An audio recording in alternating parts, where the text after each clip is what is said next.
Hey, family. Let me put my sexier glasses on. Let me stop. Hey, family, what's up? Now, these are my regular glasses. They bifocus, where I'm supposed to see from the top.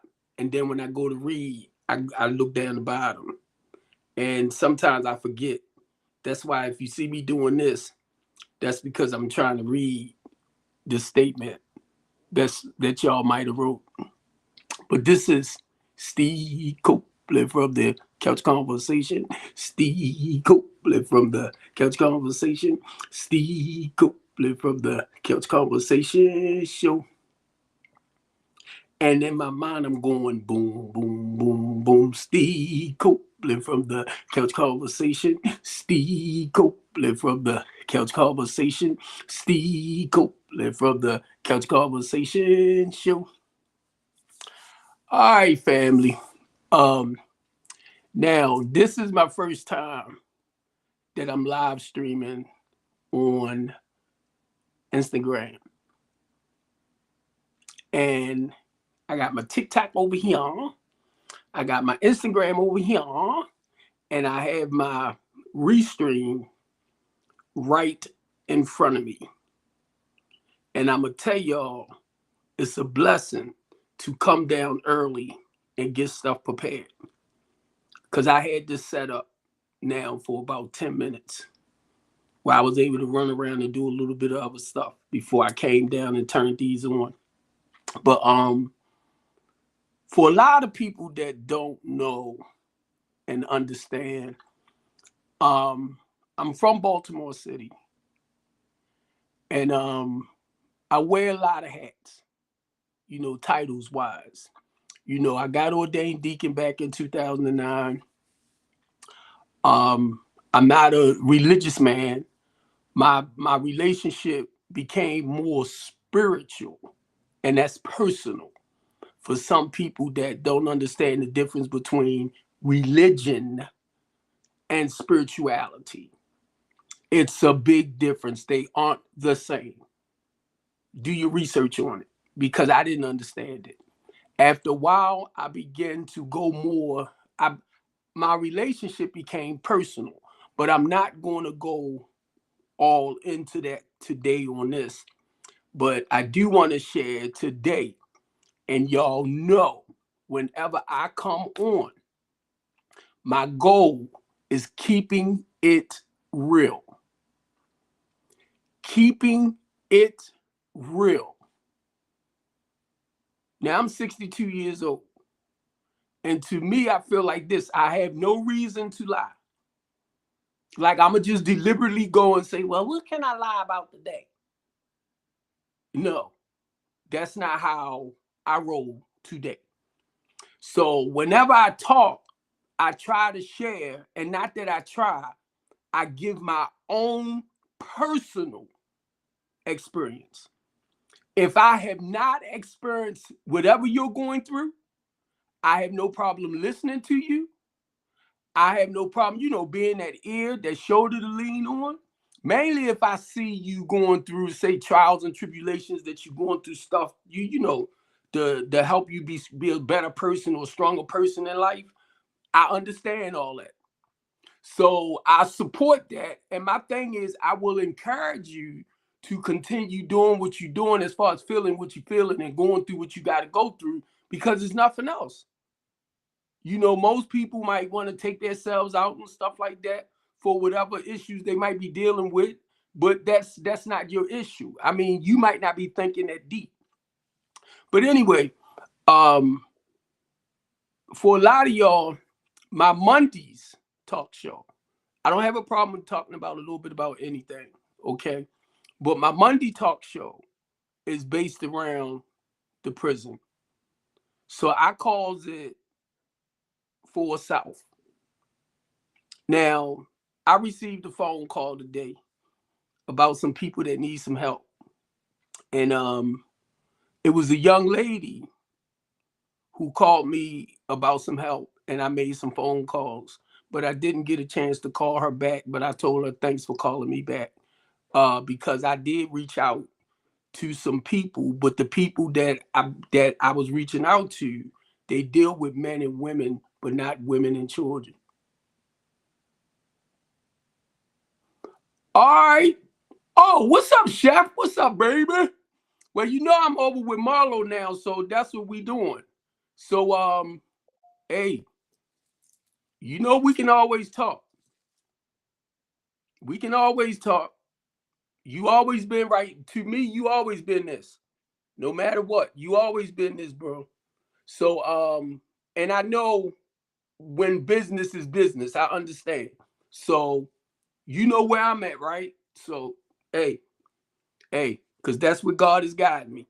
Now, the reason why I want to talk about 4 South, um, the first time in my life I've been arrested at 61. Now, they want to make me out to be this hardcore criminal, right? But where they made their mistake at, I have a big mouth. I have a show that I go on and I will talk about it. So you shutting me down to get me off the street is not shutting me down for running off at my mouth. Because I'm also a community activist. I'm also a human rights advocate. I'm also a homeless advocate. And what I realize, people like myself, they don't want you out there kind of like warning the inner city people about what's happening around them. Because you'll start waking people up. And they don't want you to do that. So, the reason why I call it 4 South on Mondays, because I'm over Central Booking. Now, mind you, I had a prison commitment for 10 years over at the Wide Building in Baltimore City. My good friend became warden over there. So why would you let a big mouth person like me go and see the bull crap that goes on in there? Because I'm going to talk about it on this. So now, to get back to what happened. Now, I was charged with home invasion, burglary, armed robbery, assault. I knew it was one person, but the detective decided to go back to January and threw a female case on here for me and her texting each other about the rest of her rent money. I was charged with 2nd-degree assault on who? I was charged with burglary. Now, mind you, I have a transitional program. It's a program, not rooms for rent. I am the tenant. This is my rental property and business. So I work out of these places. So anyway, the officer, almost called him stupid. A white one. Man, him used to stay into it, so he decided he was going to sock it to me.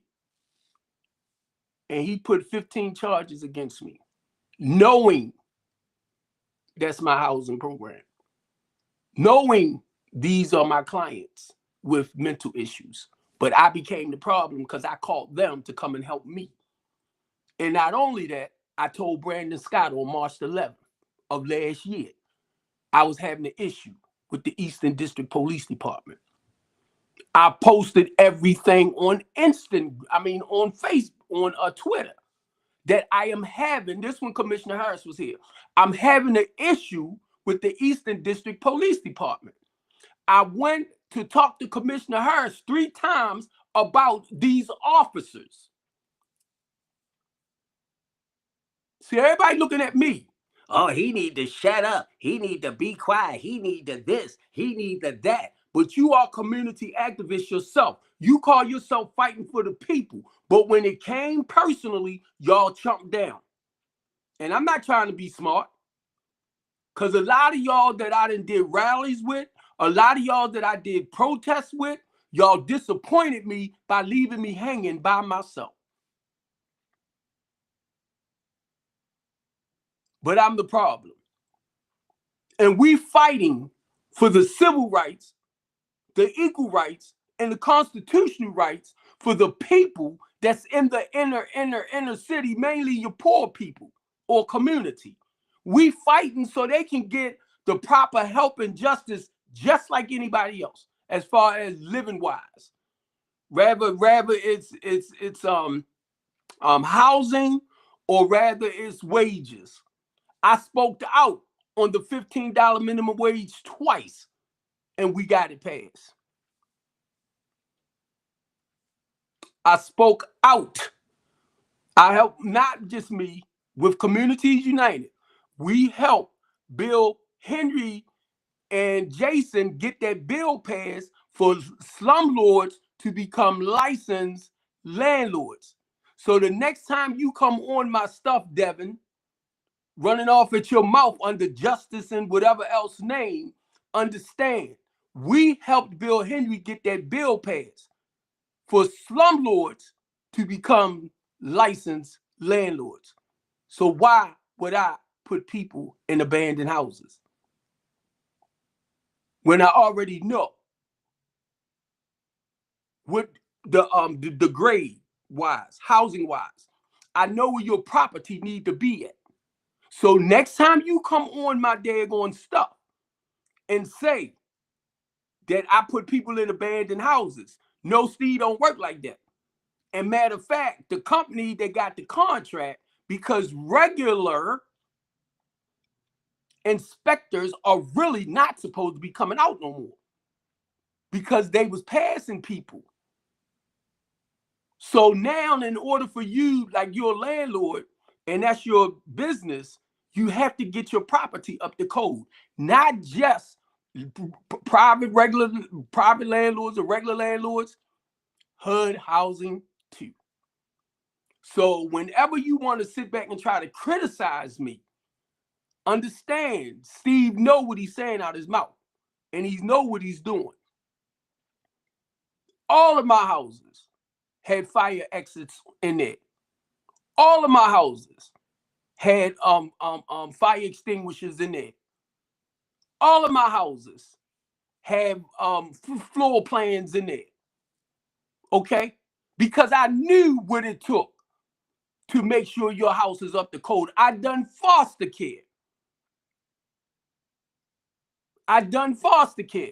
So your house, if you're doing, I was a foster care provider. So your house had to be up to a certain code for the children.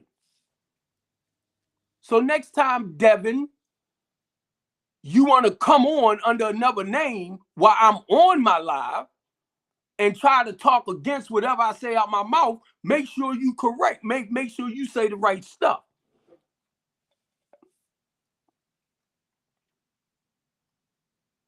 Well, I'm not ticked off.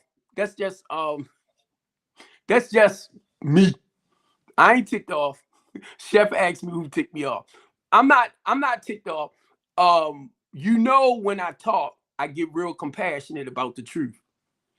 So what I did, and I'm thanks, Chef, and I'm gonna go back here. Because of my approach and because of the way I come, and that's why my title is Keeping It Real. Right? So last year when I got arrested, thanks, Chef. When I got arrested, now mind you, a fake police report too that didn't even involve me.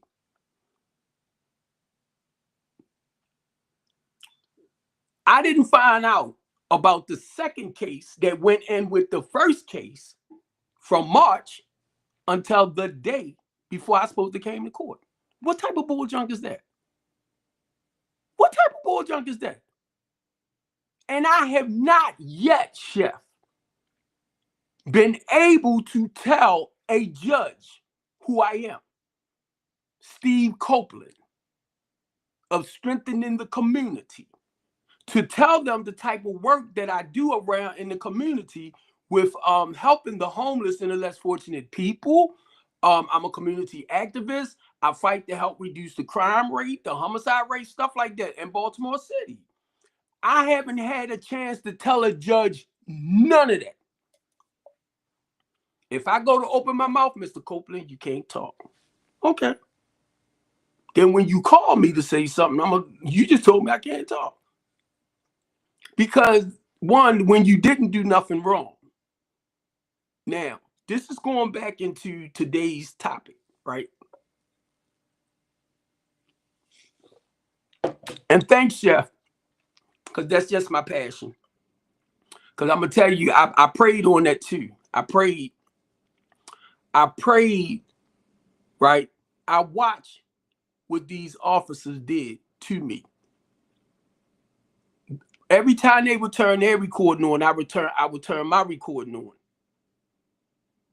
So I got a lot of information. So the goal was, Chef, to sue Baltimore City and the Eastern District Police Department. I got a list of officers' names that kept coming for me. It was told to me to get their names and their badge numbers and names and report them to Internal Affairs. I called y'all out to help me. I'm calling y'all out to help me with my clients that need a client that needs to go back on his medication. He didn't have his medication. So their goal was to take him to get the necessary help. They didn't do it. So I went downtown, Chef, because I couldn't put him out.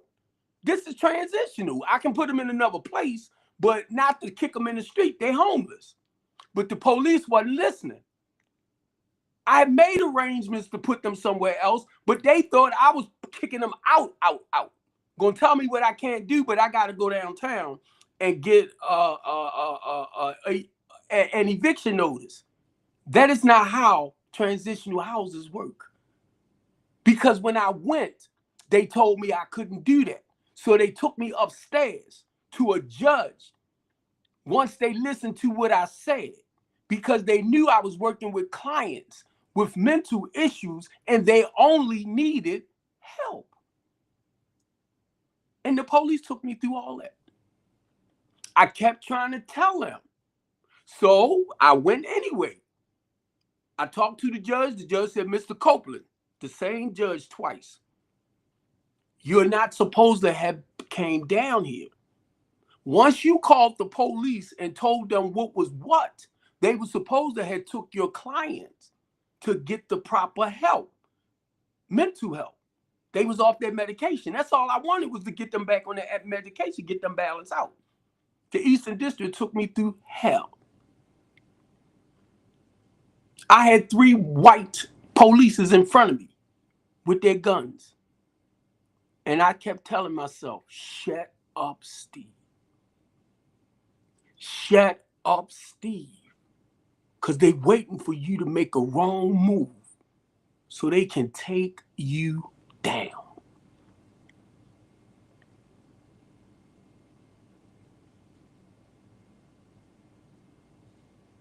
And I took straight to Twitter.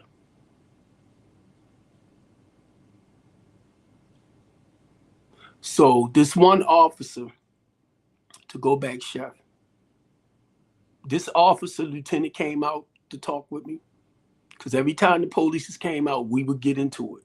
I even had a police lady, a young girl, about 30, tried to fight me. I called y'all for help. This is what I was going through before they locked me up.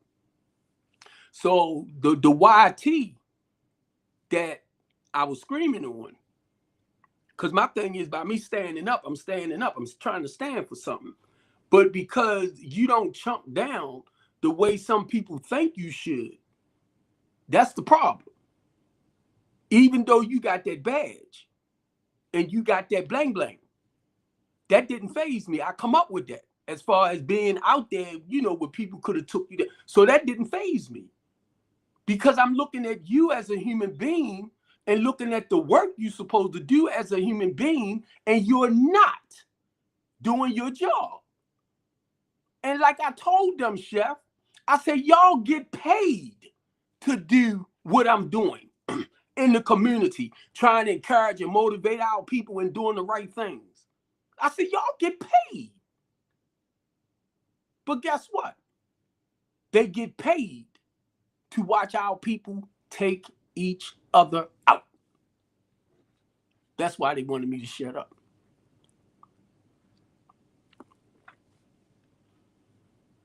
You talk too much. They doing a great job. Why are you talking about the fentanyl and the opioid? They doing a great job. Unaliving each other. I'm talking to a young man today. Me and his baby mother. She called me because she needs somewhere to go, Chef. And he in the background. So all of a sudden he gets on the phone. Me and him talk for about an hour. Now, I can't go too deep because Twitter kind of block you for certain things. I have over 31 years clean from that destructive lifestyle. Can you understand where a little bit of my mannerism come from? I wasn't no joke when I was in the streets. I'm not no joke over here being clean. And my heart is for the people. And he started telling me, right, how, he used to be an advocate too. He's only 27. And he was telling me the stuff that he'd been through throughout his life. And guess what? I'm feeling him because I understand where he's coming from. And I said, this conversation was meant to be. Because when I say we talked, his battery ran low. Chef, I told him, I said, because I talk a lot. But now, mind you, I had to cut it some because you got to listen. See, and he like me, I can hear it. He wants to get it out there, and I hear me, but younger. But he told me he backed up. I said I wanted to back up too, a lot of times. Chef, I had two people. One of them was an officer, and I'm not going to say no names. He said, come here, man. Strengthening the community, LLC is my business. And that's to help build back up in the city. He said, stop doing what you're doing. Come on over here with us. Sit at the table. You can make millions over here.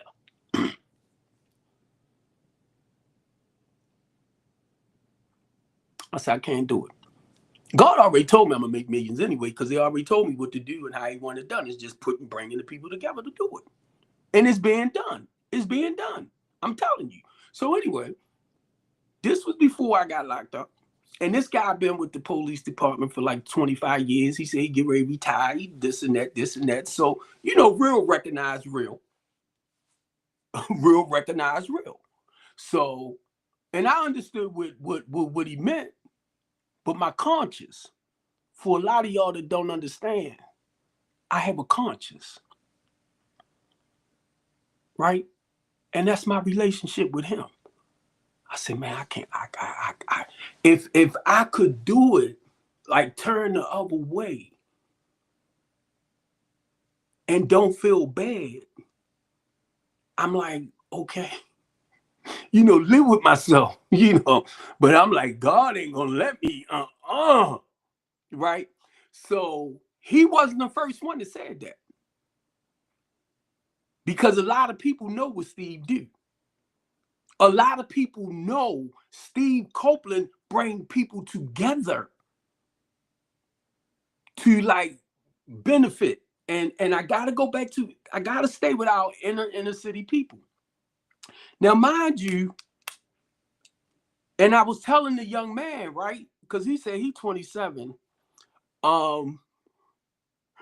I told the young man, I said, by the time I turned 26, my goal was be the one of the biggest, hustler in Baltimore City.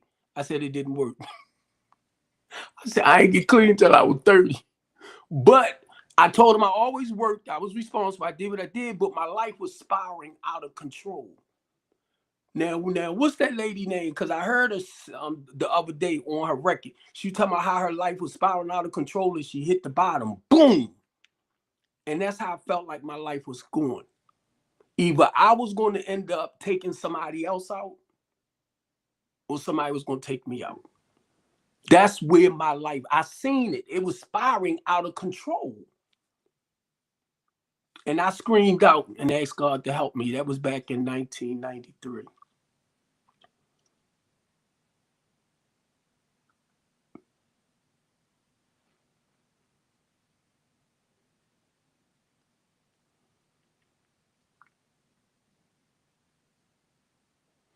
I never thought I would live past 21.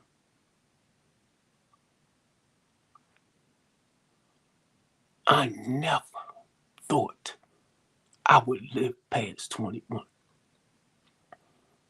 February the 20th, if I live to see that, I will be 63. Do y'all know how that blows me away? It might not matter to whoever, right? But when I look back at that and I'm like, God dang, I'm 62. I'll be 63. And please don't let me go in my head. And I'm looking at myself and I'm like, I'm handsome as shit to be 62. I look good as shit to be 62. You can't tell me. Let me stop. Y'all know I like throwing crazy stuff and I like making a sense of humor out of stuff, right? But I'm telling you, I'll be blown away. 62. How did that happen? How in the world did that happen? A day at a time. January the 26th. It'll be 32 years for me from not using, not drinking. You think I'm not going to go back and try to help others? At one point, I didn't know. I didn't realize it. When I was selling that poison in the community, I was slowly but surely unaliving our own people. I don't never, ever want to live like that again. That's why they don't like me running off in my mouth. That's why they don't like me being around Pennsylvania and North and all those areas where I grew up at, to encourage our young men. Come on, the ones that wants to come out. We got Plus Jones. Heavy duty equipment. What you want to be? I know ladies that do nursing, right? Hairdressing, all that good stuff. What do you want to be? I became a truck driver. All my kids been to college. All my kids are doing great. And my thing is, let me show you what the things that you can do to turn your life around. 13, 14, 15, I did foster care. I did the kinship foster care. The goal is to get with the foster care system. I talked with Plus about it so that the ones that's aging out, they'll have a place. And guess what? They'll be able to pay for it because he's going to train them with heavy duty equipment. Then we got other workforce development programs, right? Where I gotta make phone calls. I gotta go talk to people. I gotta let them know what's what. If you want to study being a mechanic, I got a guy sent me a message the other day. Say he want to work with the young black men in the community, right? And sometimes if y'all hear me say BLK, but that's because I'm at Twitter. I'm on Twitter on the other end. So I'm home now. I can't go nowhere, but I can make phone calls. So let me tell y'all something, because I don't know who it is, sucker, that felt like when y'all took me off the home monitor, you put me back on it. Now, if this was on the 4th, voting was on the 5th. On the 6th, the judge said, put him back on, prosecutor. You're a lying piece of trash. I believe you went in that office that day and you did something. Just because I got a 9th grade education doesn't mean I'm done. Because I know it's called education. So don't think I am uneducated.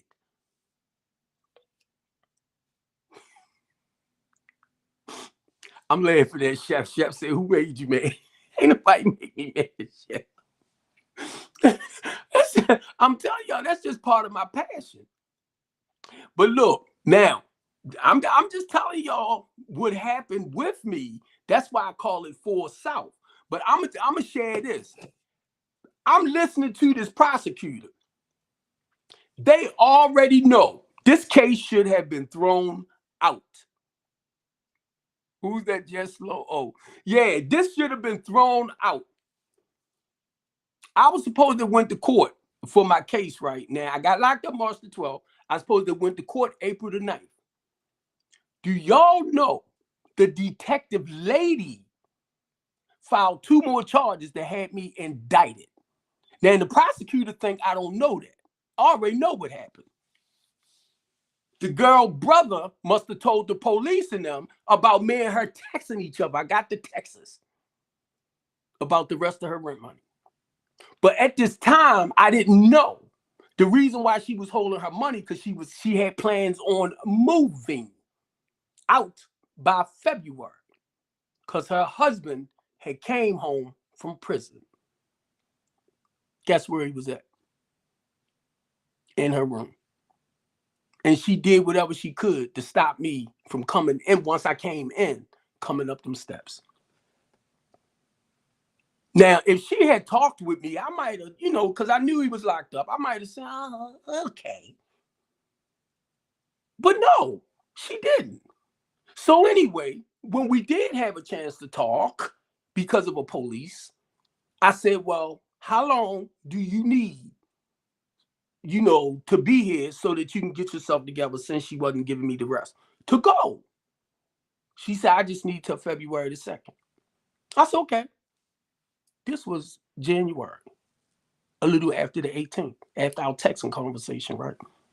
Now, mind you, I'm looking at this guy, but not realizing that's her husband. I didn't know who he was until they left. And she left before February the 2nd. She just came back and moved the rest of her stuff out by February. He did, matter of fact, by February the 4th. I didn't know it was actually her husband until the guy on the first floor told me. I said, why you ain't tell me that? I said, people ain't got no business coming in here like that. I thought you knew. I said, no. If y'all don't tell me stuff, I won't know to correct people's stuff, right? Now, mind y'all, I'm finding this out after she done moved. But then, when these fake charges come, the young man that the officer said that I assaulted is my nephew. And I'm going to correct that one. His aunt is like a niece to me. I've been knowing her for about 20 years. She grew up with my nieces and nephews. She called me, Uncle Steve, can you help my nephew? Sure. Because I had a room. That's my nephew. That's my niece. That's my family. You get me? So he don't know that. But that's why he didn't tell the officer. He didn't say I did anything to him. He said I was in the hallway. And when the person swung on him, which I didn't know they was going to swing on him, I took the hammer and hit the floor, cut that shit out. You know, it was a little, bro. Anyway, he told them all that. That's in the police report. You know that prosecutor flipped it. Say, even though we know you wasn't in there, okay. We know you didn't know that they was going to swing on him. Okay.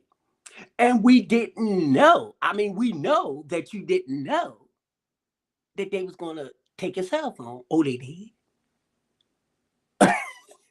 Now, mind you, she's saying all this. We know. What the point is, you was there. Now, if I had spoke, so what you saying is, just because Vince was in the room having sex with this young lady, right?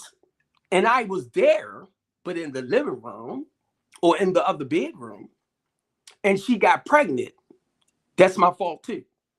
Now, see, I'll twist that dumb stuff around on you for what you doing to me, Vanessa.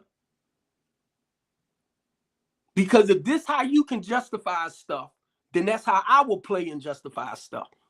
But guess what? Because you got the upper hand, white woman. Oh, I wanted to throw that out there. I couldn't wait because both of y'all was white. So I told my lawyer, I said, that's their way of the black man.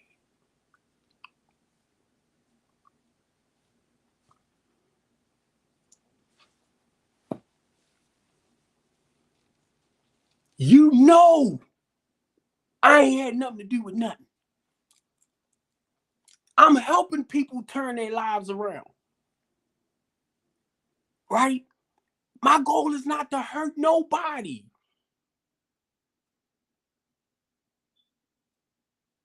So, you know all of this. You know I didn't assault this woman. You know I didn't burglarize her.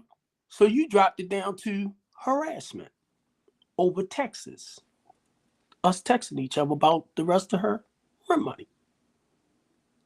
I'm like, okay. At least you know. So I did a plea deal so we wouldn't have to go to court.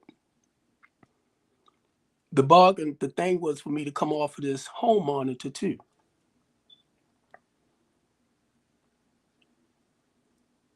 So the judge told me, Mr. Copeland, that really was just presiding over the case. She didn't have nothing to do with that because that was a plea deal between us three.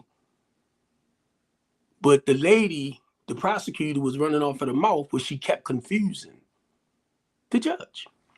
Even the secretary, the guy that does the typing thing, was telling her, and then this is a prosecutor. He telling the prosecutor where she wrong at with certain things. But it showed me how. This is what it showed me. And I'm thinking about the Innocent Project. Or men or women that's innocent. How it starts with a police report and fake charges. You can do one thing and they will put 20 charges on it. Do y'all realize why they do it? Because that gives the prosecutors something to play with. And that's what I started seeing. And I'm like, God, why you allow me to see this? Now, see, y'all might not talk to God like I do. I'm like, God, why did you allow me to see this? Because you know I have a talk show. You know I'm going to go on my show and I'm going to talk about it. So why did you allow me to see the corruption with this stuff? God said, because I knew you can go on your show and talk about it. You play too much. You play too much. Force out. I go to prison. The young guys, right? I'm in there with this monitor on. I'm like, oh my God, I hope this thing don't have no mic in it. I hope this, I hope that, because I don't know if they setting me up to be around these kids while these kids running off of their mouth, talking about this, talking about that. And I'm like,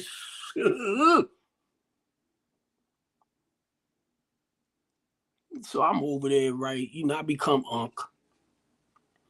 I ain't had my paperwork on me, so they thought I was a sex offender. I was like, oh my God. Oh, I couldn't wait. Then somebody told me to get the paperwork right. So now I know when you're in prison, you better keep your paperwork, your charges, so you can show them you legit and you're not a pedophile and all that.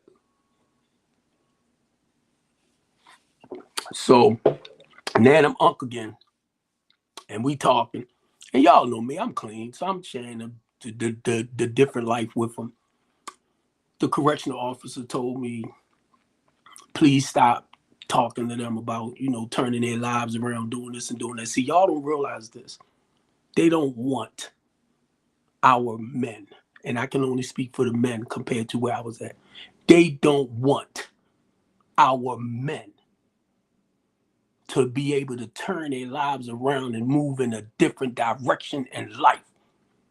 And let me share this with a lot of y'all too. Y'all want them to shut down the borders, right?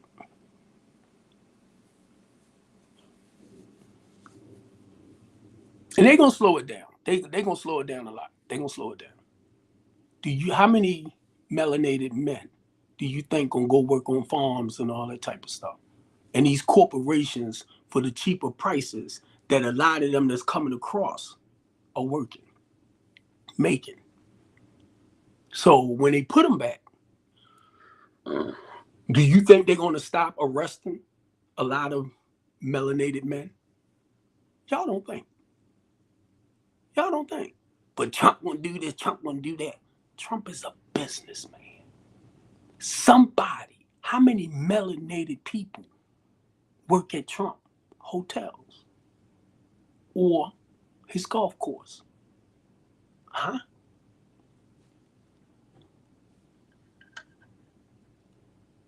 Y'all ain't think about that? So who gonna work his golf course? Who gonna clean his hotels? Huh?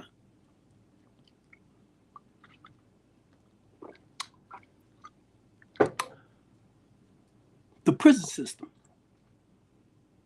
is the biggest slave camp in the world. A lot of them go out to work for these corporations. Now, keep in mind, there are programs, and I might be saying the wrong name, but I'm trying to think of those programs where you go and get day work and all this type of stuff, and they might take you to somebody's business to like GMC. GMC have their regular workers, but then mark my words, they have a group coming from the prisons too. Y'all didn't know that? It's a lot of corporations, a lot of big businesses doing that. That's how they save money. So you got to lock them up, get them to work for basically nothing. And I started seeing that. Now, do you understand why I said, God, why did you allow me to see how it all begins? Y'all was missing what I was saying, didn't you? You missed it. I started seeing it with my own two eyes. Now, in the prison system, they supposed to rehabilitate you. The correctional officers, look it up. The correctional officers' jobs are to help correct your wrong. So when I hear a person say, man, how old are you now? Well, yeah, because I remember you from 15 years ago. I remember this, I remember that. And they've been coming in and out of the prisons for that long. So where's the rehabilitation at? Where's your intervention programs at? And I'm not saying some prisons don't have it. Don't get it wrong. I'm not saying they don't have it. But I can only speak on where I was at. And I'm gonna have to get ready to end this because this is my 45 minutes. And no, chef. I pray that the goal is not to lose myself and carrying the message. And anytime you talking about corruption and deceitfulness and mainly harming our people, it's nothing pretty about it. It's no other way I could put it. It's nothing. I was telling the young man what I like about him, and I can't go too deep, but he sent me this article to read of something that happened to his uncle. And then he mentioned Marilyn Mosby. And what I was trying to tell him, which the prosecutors can only go off the information that they are being fed. Already know this. I can tell you point blank. Which was a bunch of lies. That's why I tell anybody, if you want to know about Steve Copeland, that's all you have to do is Google me. Strengthening the community. Google me.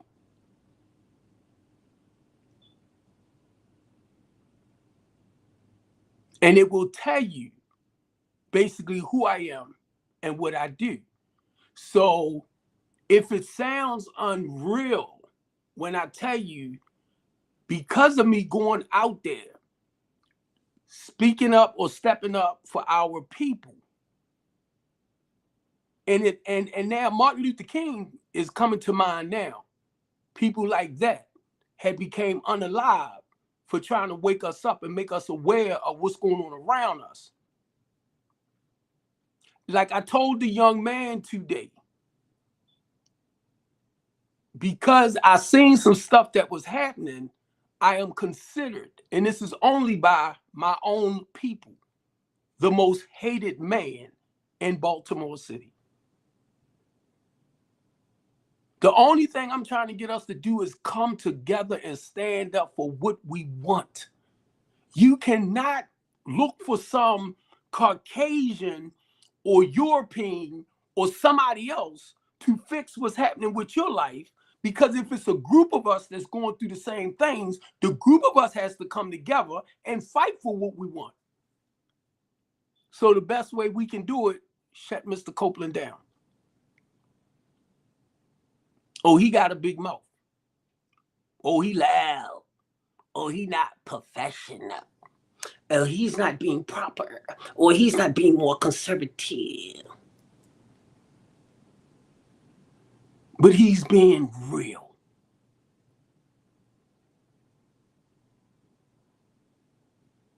And as much as I want to turn my back, like so many other people I know that turned their backs, I watched certain people get into positions,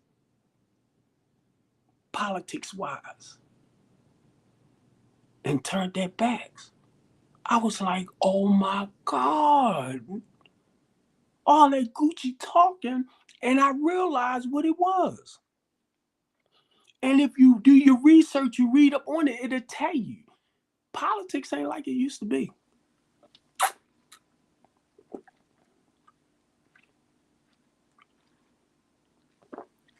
I was going to run for the 12th House of Delegate on the Republican ticket. And I knew I wasn't going to win. I was just trying to look for funding to come towards my housing program so that we can start rehabbing and revitalizing houses in Baltimore City. A lot of y'all ain't know that. But it was this person that told me. He said, you ain't going to be, he said, if you win, you're not going to be able to keep doing strengthening the community. And you can't take that money, that campaign money. God dang it. You can't take that campaign money and use it personally like that. So I said, well, why in the hell should I run? Because the same way, and I'm going almost 5 minutes over my 45 minutes. The same way I come on Twitter, I come on Twitch, I come on Instagram, I come on Twitch, Twitter, I'm on two of my Facebook pages, I'm on YouTube, and all of this is being seen, and I'm just sitting right here. I'm getting ready to put my TV thing back in. It's just I don't have the finances to actually get the program that I need to send it out the way I want. With my restream, if anybody want to come on and like do a little segment, you can on my restream. This is my broadcast network. You can. Because my goal is to help us get information out about the positive things that's going on in Baltimore City. It's a lot more stuff. Great stuff that's happening around Baltimore City than a lot of people know. It's a lot of great things. Nonprofit and businesses that's doing great jobs, but a lot of people don't know where these programs are at, or they're not encouraging them and motivating them. Just like we have after school programs. We have tutors. Nowhere in the world our children shouldn't be reading on a certain level. Some of them, yes, because kids fall behind. But those are the ones that you basically have your programs for. And I'm gonna tell y'all something that I almost forgot about. The Boys and Girls Club. Because you don't hear people talk about these type of programs no more. How many people do y'all hear talking about mentoring? We got We, Ours, Us. And it's some more out there, but they just came to my mind. That are in the communities working with our young men. Now, I have about 14 social platforms. I can go on my pages and people posting stuff about We, Ours, Us. It's a girl named, oh, Lord have mercy. I got to learn your name, baby. I got to write it down because she does a lot of work in the community. Then you have Lisa, who does a lot of food stuff. Then you have, and I'm just so amazed at Gloria, because Gloria, I think she probably got about 1,000 people's information that she be like promoting, right? So with my pages, I just go through them just to check messages and push like or push hard, push, cause care, but just to support what they supporting them, because they are putting them onto the pages, onto my lives, to keep the lives, my social platforms alive. Mark, thank you. Lazarus, thank you. Gloria, thank you. Patricia, thank you. It's people that support what I do. And when I go through my stuff, like when y'all post stuff on my page, I'll push like. I'll make a comment, but I don't see y'all doing it to me. And guess what? I try not to even get mad. Because it is what it is, what it is. I try not to get mad. Because I think some of y'all, which I can't blame you, I'm serious, I can't blame. I'm scared to associate with me. I don't know. I don't know that big mouth boy you do. Hey, Chef, ain't that your look? I do that a lot, Chef. But look, that was Chef, seriously. I was like, uh-oh, that was Chef. But,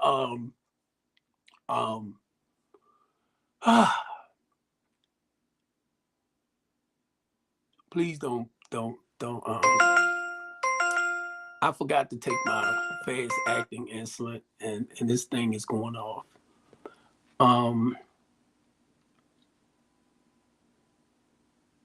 It's time for me. I'm winding down, But I'm real passionate, y'all, like what I said about what I do. And when I did get locked, when they locked me up, Chef, God took me into Genesis. From Genesis to Revelation, he showed me what was actually going on and how he sent Moses to go and tell your religious, Bible believing people, your government, which is your politicians and stuff, stop enslaving and oppressing my people. That's what he showed me. Then he started bringing me up to show me that most of the men and the women that lost their lives for fighting what is right, as far as helping his people, the ones that needed the help the most, they wasn't going to millionaires and billionaires and trying to correct their lives. They was doing what they was doing anyway. It was the ones that needed their help the most that they was robbing and stealing and taking from. So he started walking me back through that process from the Old Testament of how they was doing things to the new way of how they do things. And see, a lot of y'all look at the Bible and that's fine because it's only talking about your old way of life. And if your life have turned around, now it talks about your new way of doing things in life. That's what he started showing me. You walking in the footsteps of people like Martin Luther King. I'm like, huh? Jesus Christ. Huh? You might be a little wilder than them, Steve, but I created you. You're mine. That's why I was telling the young man, I can't turn my back on God's people. Because when you understand who called you, this is my ministry. When I'm out in the streets, Jesus fed the 5,000. Chef, we got the truck, the box truck, to feed people back. We started with the housing to put the homeless people into housing, into a housing program where we can help them do better to put them into a permanent place. So if y'all want to tell me about scripture, tell me about what you doing that they did. Don't quote scripture to me because I live it to the best of my human abilities. I don't strive to be perfect. You know why? Because there's times I want to do what I want to do. But you know what I do a lot? No, you can't do this. You can't do that. You can't do this. You can't do that. You can't sit in here and eat chocolate all day long. You can just eat one and don't mess with no more. See, I didn't understand at first. It was about practicing some control and self-discipline. No, Steve, you can't have 8 women and a wife. I've been there, did it, done it. But I can tell you why. See, I don't need no woman that's not a man to try to tell me how to act and behave as a male because you're not a man. And I've been listening to that a lot. I'm like, what in the world? And I was sitting here thinking, right, and I'm going to get ready to go. I was sitting here and I'm on TikTok and I'm listening to women down in other men, but married.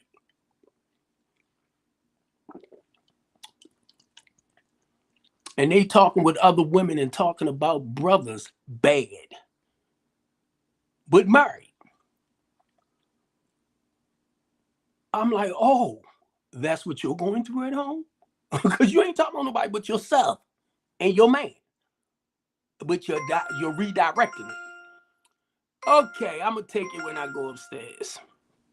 So as a man, if you hear me say anything about my ex, I'm sharing from a personal level of experience of what I done. And I left the marriage because of me. You don't want to hear that, do you? I can point the fingers at her all I wanted. I won. But she wasn't nothing like me. At least I think not. And if she was, that's her problem. She got to deal with, not me. I got to answer to God about my behavior. And he already know. Steve, I forgive you. I know you do. That's why I do what I do. So I had to realize a lot of it was conversation. But I'm old school. And that's what I was telling y'all. My mother taught me that men take care of their responsibilities. I have 2 stepdaughters that I raised. One was 4, who's now 29. One was 2 months, who's now 25. They are my daughters. I have a 35-year-old daughter. That's my daughter. I have a 23-year-old daughter. That's my daughter.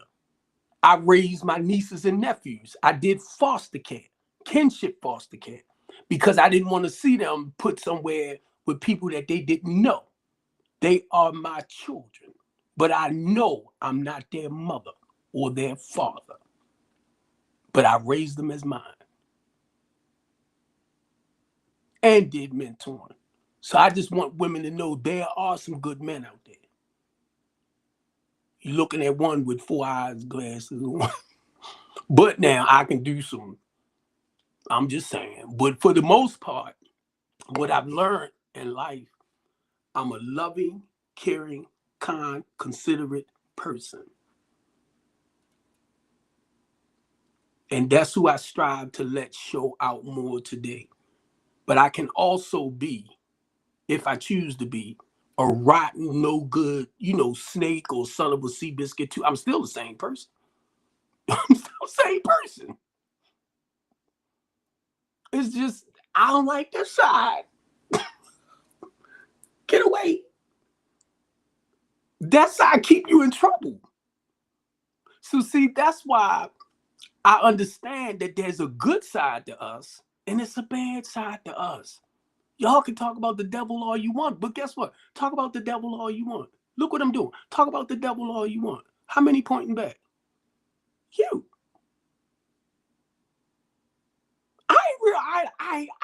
Look, I didn't realize stuff like that. Because we sit up here, we can put horns on them and, monster faces and not realizing with certain things you talking about yourself.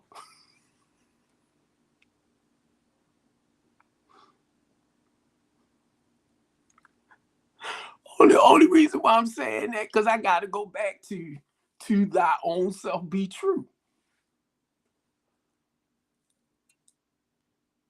But a lot of people, rather than them looking at themselves, they'll do this. Because they're taking the focus off of them and they putting them on you. The hardest thing for people to do is to take a look and stay looking at themselves. Because they don't like what they see or how they feel inside.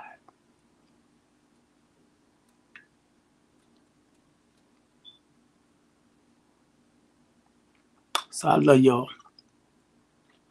And I'm going to end this. I done went 15 minutes, almost 20 minutes over.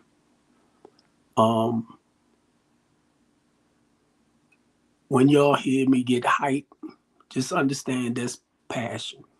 That's not, oh, he crazy. Or if that's the way you see it, that's fine. I don't get. Because I took a look at Steve. I took everything a lot of y'all said into consideration. And I prayed to conduct myself in more of a professional way. I prayed, but not to lose me. Because so many of us are so used to selling ourselves, to adjust ourselves to fit other people's narratives. If you're going to like Steve Copeland, you're going to like Steve Copeland because he's not a bad person. You know, if you're going to hate Steve Copeland, you're going to hate Steve Copeland only because Steve Copeland don't have no problem talking about Steve Copeland. And you're not dead yet. I already know that. God already showed me that. God already showed me that I am doing exactly what he created me to do. Not y'all. Not y'all. Not y'all. I didn't get 62 overnight. You heard what I said a little bit earlier? I'm amazed because I never thought I would make it past 21. And to get ready to turn 63, God's will. Now, let's be serious. Do you think I really got anything to be miserable about? When I really look at it and see I lived that life of being corrupt, deceitful, and all of that, and now I live a more spiritually guided, filled life, and I'm going to be mad? Oh yeah, I was hurt about being locked up and all that type of stuff. Oh, I was hurt because I got my feet operated on twice. They messed up my feet. They neglected me, and I had my feet operated over the prison twice because of their neglect. So it wasn't just to sue Baltimore City. I said I'm gonna sue the prison too. Then turned around, come home, wasn't able to get my medication, and lost my big toe. And I'm going to sit up here, and God is good. Don't get it wrong. God is excellent. God is awesome. But God dang it, I was mad. I'm like, why are you? But ask me how I feel now. Because I had to go through what I had to go through to get on the other side. That's why I try to encourage people, no matter what you're going through or how you feeling, just go through it. You might yell, scream, you might holler, you might whatever. Feel what you gotta feel. Just don't do nothing, I was going to say stupid, but don't do nothing that will cause you to get locked up. And everything happens for a reason. I didn't see it like that, but this guy in prison yelled at me because they know what Steve do on the streets. He said, do you realize this was probably one of God's way of saving your life? And he screamed at me because I'm bad. I'm hurt. Why are you allowed to die? Remember what I said, how they kept coming for me?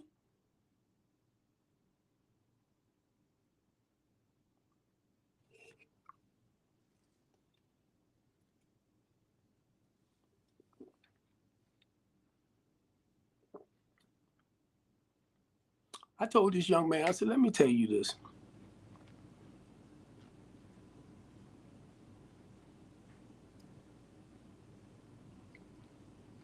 And I'm going to just say, if I die today or tomorrow, my legacy going to go on.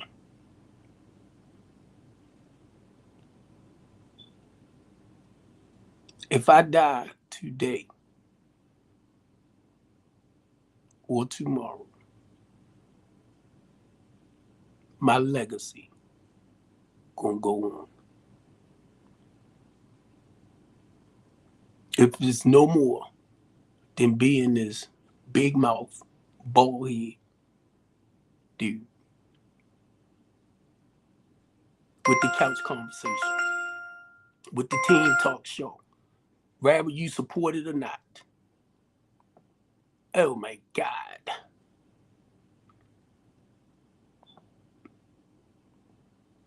Rather you support me, but those who need to hear it, believe me, God gonna put them there. God gonna put them there. Because anytime I open up my mouth, I'm gonna share some real stuff. It ain't gonna be what I think. It ain't gonna be how I feel. It's gonna be what I know. Lady J on Monday nights, she been real busy lately, but Lady J on Monday night worked with a lot of the people that been in prison for 20, 30, 40 years since they was like 16, 17, accused of stuff that they didn't do. And some of them did, but they was young, but was accused as adults. Do y'all know how this stuff mess with people mentally, emotionally, and spiritually? And I wasn't even there for a year, and I'm wondering how y'all do it. Because I was not setting myself up as like, this is home. That was not my home. No, I'm going home. I wouldn't allow myself to get comfortable. Mainly when you know you didn't do nothing to deserve to be there.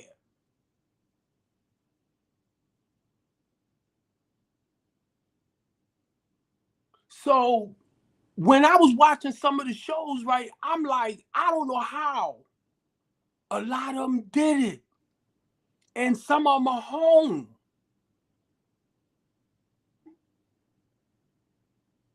And guess what? I'm a fighter. I'm a fighter. That's what I do. So they shut me down. And I can tell you right now, mentally and emotionally, and because they shut me down, I can tell you how that thing will eat you up like right here. Even though I got this box on my goddamn feet, did y'all know I feel like I'm enslaved, like I'm trapped, because I can't physically move about the way I want. So do y'all realize that's another way of enslaving people? Yeah, I might not be behind them bars. You heard what I just said? I might not be behind them bars, but I still feel like I'm behind bars. Mentally, emotionally. So can you imagine the spiritual work that I have to constantly do not to focus on this a lot? And not to be smart. Sometimes it'll go off, right? And I have to charge it because I try to fix it with my mind. I ain't trying to on my feet, my ankle. It will mess with you. I read up on all this stuff. It will mess with you emotionally, mentally. It messes with your mental state. And the reason why I started reading up on it, because I was starting to feel depressed. I'm the type of guy, I'm used to getting up and running and doing things. Y'all suckers have shut me down. Y'all kidnapped me and hid me behind the bars. They kidnapped me. I was seeing everybody else getting help with counselors and all this and that, and wasn't nobody coming to me. It was like I was like in a dark space in there, you know.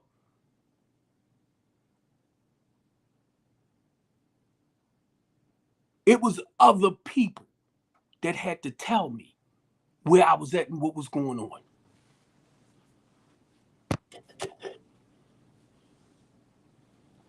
And then I'm watching how young kids coming in. They in the juvenile system. The moment they turn 18, they down in the male system. I mean the grown-ups. I'm watching these babies. Babies. For whatever they might have done to get there, but I'm to get where they at, they are freaking babies. Stop going in your head talking, well, if they can do adult stuff, they can do adult time. That's not true. And stop doing that. Even adults, even some adults that do adult stuff don't want to do adult time. Wait a minute. and thinking that a goddamn kid can, all right with that too. I'm like, y'all grown-ups crazy as all outdoors. And that's not to justify nobody's behavior, but still, what you gonna do? A 5-year-old might make a mistake, and he playing with a gun. That's why I ain't never give my son a gun, and he end up shooting that gun off. Why, he no better. He 5 years old.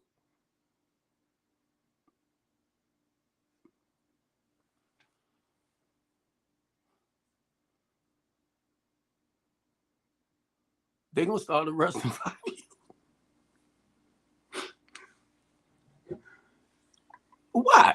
Watch. And I definitely got to get off of here. Because like I said, I don't want to make my stuff too long. But the good part about TikToks, I can break them down into clips, right? 40-second clips, stuff like that. I don't know how. I might can break them in clips over here too, but I don't know.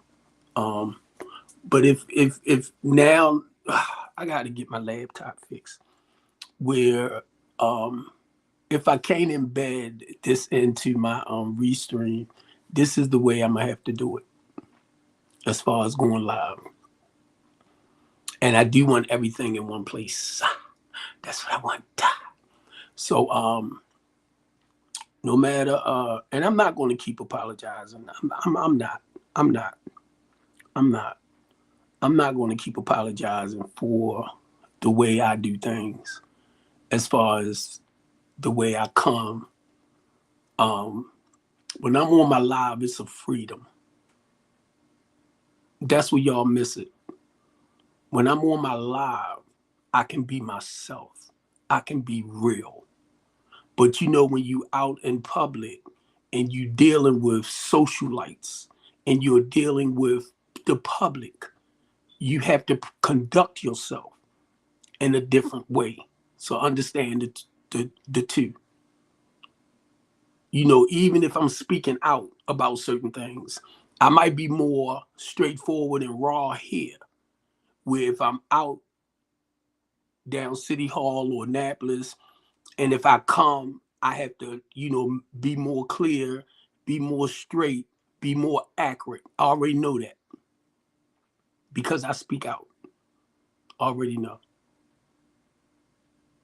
But see, when you real and people can feel it, they can feel your realness.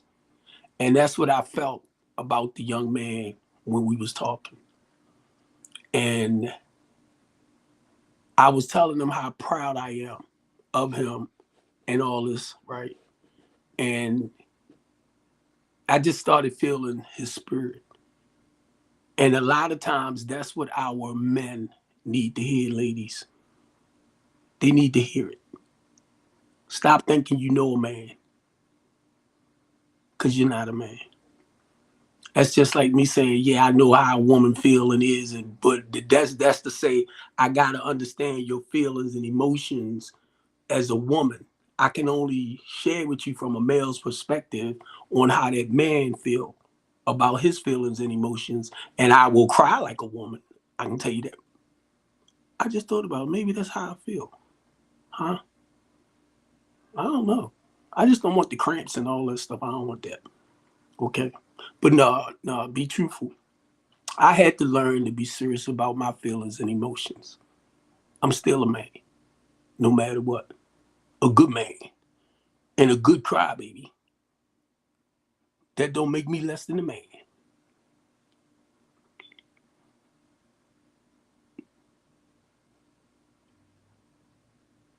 I still stand up. And if I don't feel like standing, I can sit down. Still come out the same way.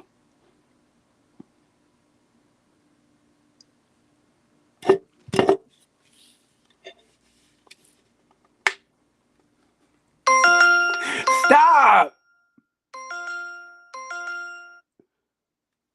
My sugar went high. Because I ate and then I'm drinking this coffee. It ain't nothing but probably the cream or something that's sending it up a little bit. So I gotta go take my I forgot to take my shot to bring it down. It's like every time I eat, I'm supposed to take a shot because it'll whoop, but then once I take that, it'll just bring it back down. So I should have did it before I came on, but I just want to say I love y'all, man. I love y'all, and a lot of times I don't. It's like excuse me, I don't want to come on no more than scheduled, because I'm over on TikTok a lot, and I watch people come on TikTok from like in the morning till late at night, and I be saying to myself, they must don't work, they must don't do too much, but I know people is able to get revenue off of what they do, because that's what I'm trying to do with my TikTok as well. And I said I was going to stop posting stuff on TikTok because from what I'm understanding, they might shut it down January the 18th or 19th from what I've been listening to. But a lot of us don't realize it's a game with everything they basically do. It's a game. Then somebody came back and said this Walt Disney or whoever have no, I said Walt Disney. Disneyland, I think. Disneyland. So I said Walt Disney, but I think it said Disneyland, but they're still supposed to have purchased it for 100 billion.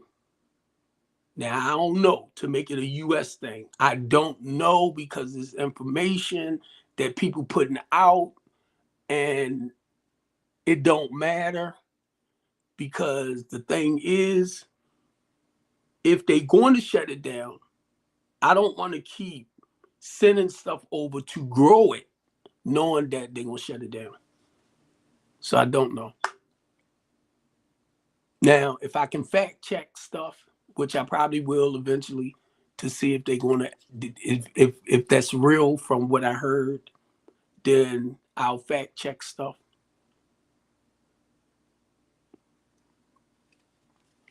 But with everything people do, y'all, it's when we reading other people's information and we have not seen it basically from our own two eyes, you can believe it or you don't believe it. That's all it is to it. Either you believe it or you don't. But it's like, what we gonna do next? I was saying to myself, if TikTok shut down, then a lot of the people that left Facebook because of Facebook bull jump gonna come back over to Facebook. That's all.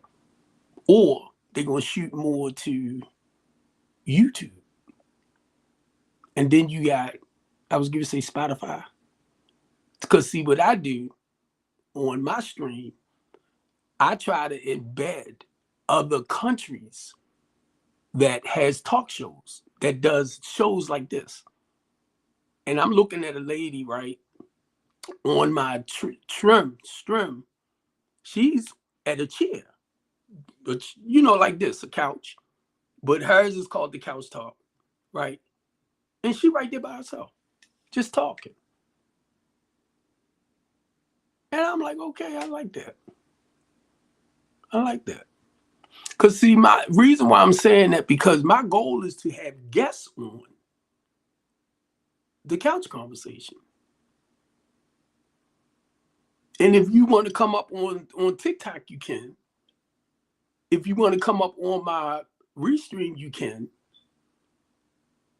But if you don't, I didn't put the information out for you to become a part of the panel. It's up to you whether you choose to come on or not. That's not going to stop me from not coming on.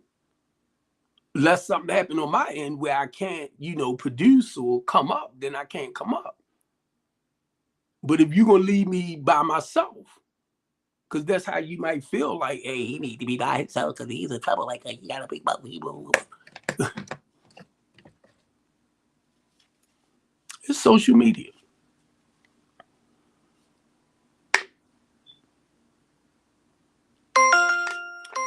Do it again.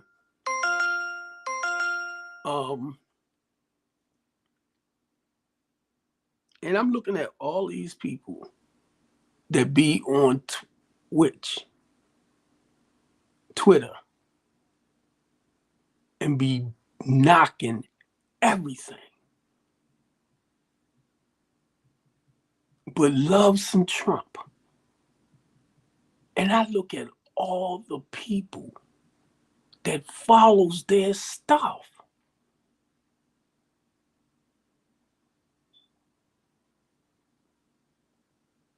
And will turn around. This man can do some of the most outrageous bull junk.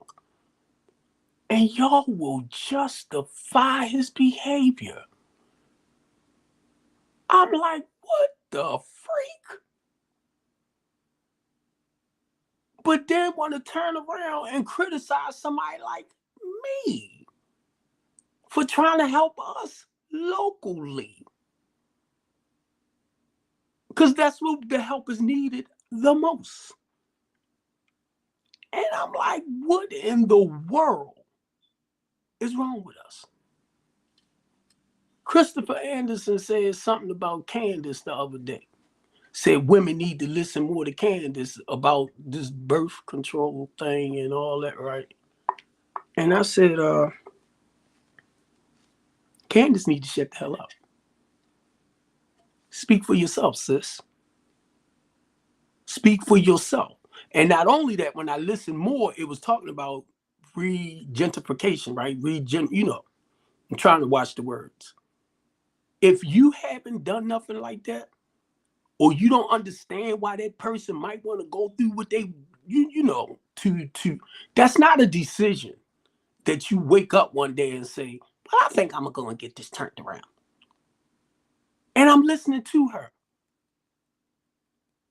And I'm like, shut the freak up. Because that's what happened to a lot of us when we can sound good.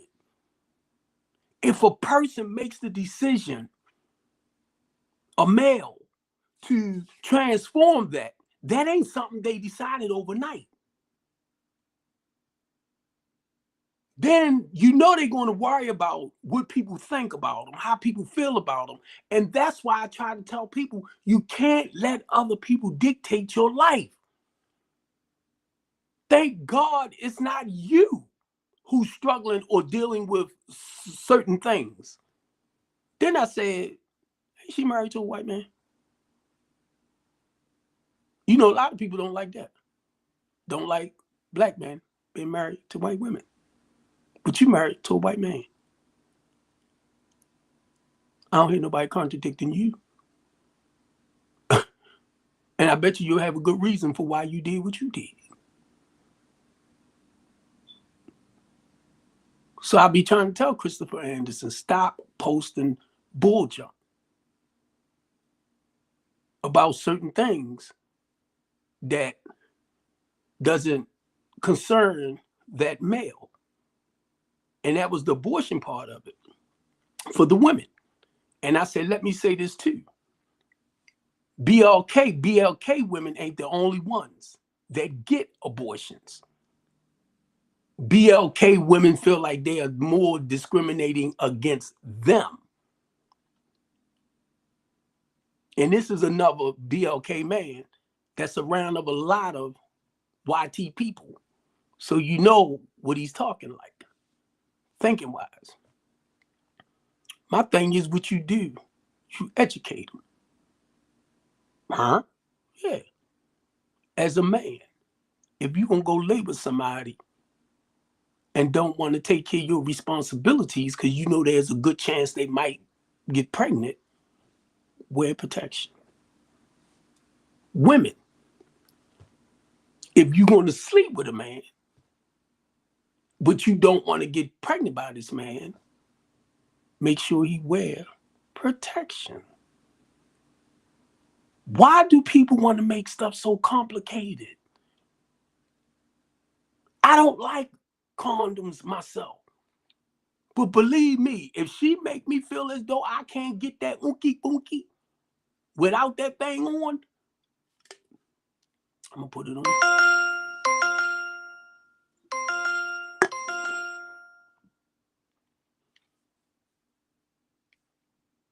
I might play a little bit. I just want to see what it feel like with it off, blah, blah, blah, little stuff like that. But I hear this what I sent when I sent him this message because it came across my page.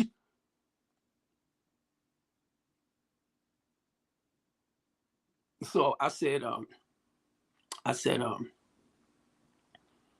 why every time when y'all run off at your mouth, we already know the problem. We already know what the problem is. We already know what the issue is. We already know. And the reason why I'm saying this, because I'm not just saying it to the BLKs, I'm talking to you light-skinned ones too. We already know what the problem is. Why y'all never talk about the solution?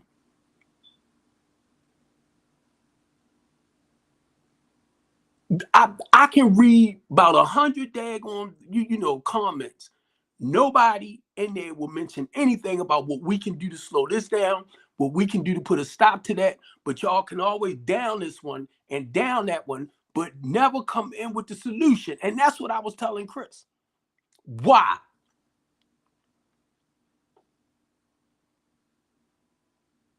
We already know what the problem is. So what happens is it shows me that a lot of them know how to talk about things, but you don't know how to solve certain things or help people, like come up with a working solution or program. But let somebody like me come in and say, well, this is what we can do to slow this down. This is what we can do to slow that down. Then you'll turn around and look at me like I'm crazy.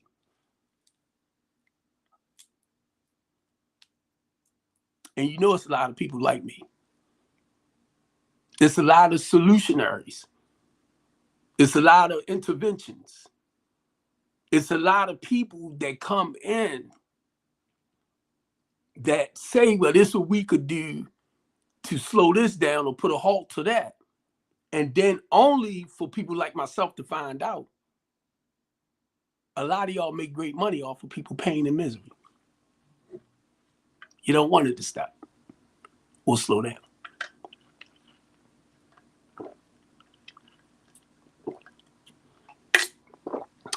Now you understand why I said I'm on home monitor.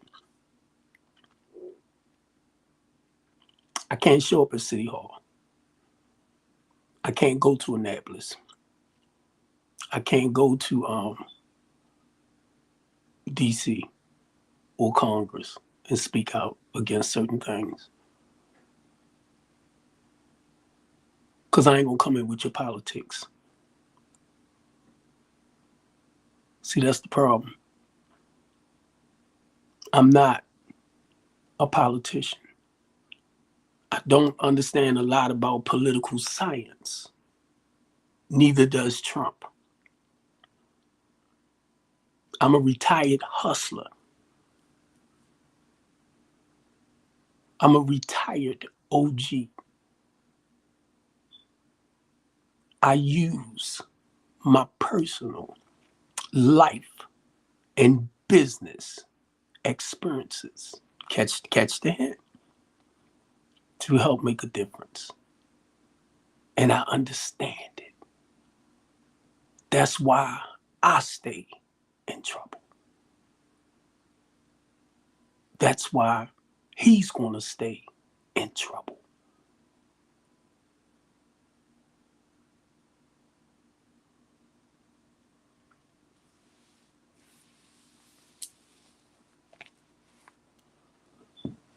He cannot make changes by himself.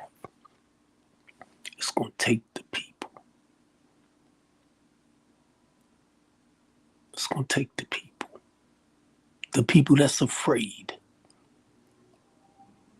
to come together and unify. It's going to take the people coming together to fight for the changes. But because they know a lot of us are afraid to unite and fight, they ain't worried about it. They ain't worried about it. I love y'all, and I am out. I love y'all, I'm out. And I'm gonna see if I can see this back on my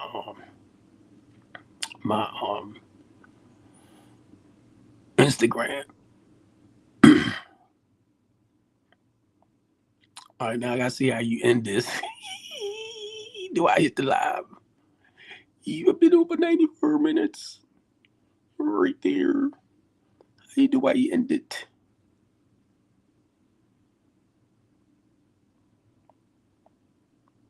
Or did I end it?